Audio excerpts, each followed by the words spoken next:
तो सबसे पहले बात महाराष्ट्र की करेंगे। महाराष्ट्र निकाय चुनाव प्रचार का शोर आज थम जाएगा। इसमें मुंबई, पुणे, नागपुर जैसी महानगर पालिका के अलावा कोल्हापुर, अमरावती, सोलापुर जैसे नगर निगम चुनाव भी शामिल हैं। लेकिन सबकी निगाहें बीएमसी चुनाव पर टिकी हुई हैं। 74,000 करोड़ रुपए के बजट के साथ देश की सबसे बड़ी महानगर पालिका बीएमसी में सबसे कांटे की लड़ाई देखी जा रही है।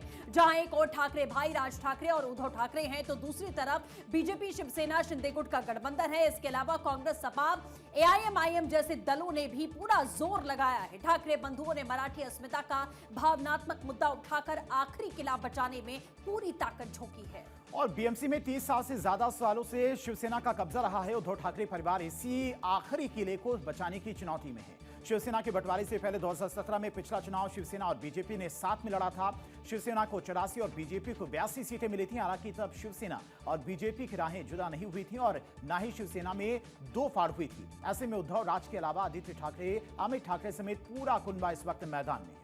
और जहां एक तरफ महायुति और महागाड़ी के बीच में कांटे की टक्कर दिख रही है, तो वहीं दूसरी तरफ ओवैसी भी, एआईएमआईएम भी ताल ठोक रही है। चुनाव विकास के मुद्दों से ज्यादा हिंदू मुसलमान और भाषा विवाद पर अब खिसक चुका है। महाराष्ट्र के धुले के वडजाई रोड मैदान में कल एआईएमआईएम की एक चुनावी जनसभा में एआईएमआईएम के विधायक अकबरुद्दीन ओवैसी ने बीजेपी और अजीत पवार पर जमकर हमला बोला। मुख्यमंत्री अजीत पवार को आड़े हाथों लेते हुए, डिप्टी सीएम अजीत पवार को आड़े हाथों लेते हुए उन्होंने कहा कि ना खाऊंगा ना खाने दूंगा की बात करने वाली बीजेपी आज भ्रष्टाचार के आरोपी नेताओं के साथ में सत्ता साझा कर रही है।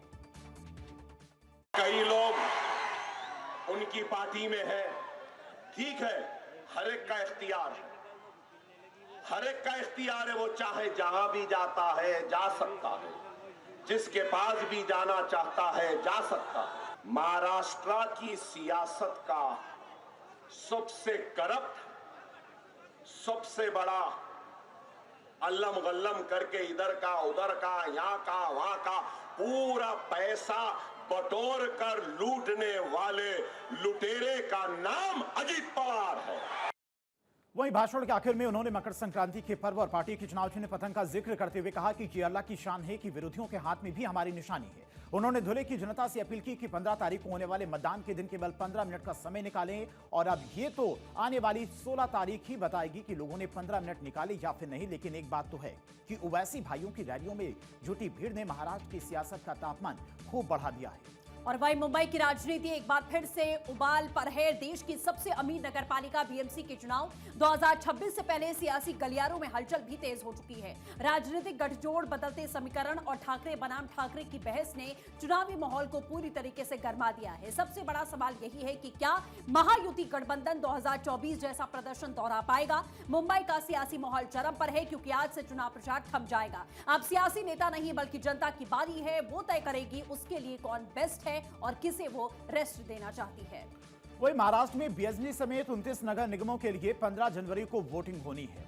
और अगर महाराष्ट्र बीएमसी चुनाव की बात करें तो चुनाव में 15,000 से ज्यादा उम्मीदवार मैदान में। और अकेले बीएमसी में कुल 227 वार्ड है, जहां पर 1700 उम्मीदवार चुनाव लड़ रहे हैं। वोटिंग का रिजल्ट 16 जनवरी को आएगा। और इस बार महाराष्ट्र में बड़ी दिलचस्प चुनावी राजनीति भी देखने को मिल रही है। लोकसभा चुनाव में बने गठबंधन विधानसभा के चुनाव के नतीजों के बाद हिलते दिखाई दे रहे हैं।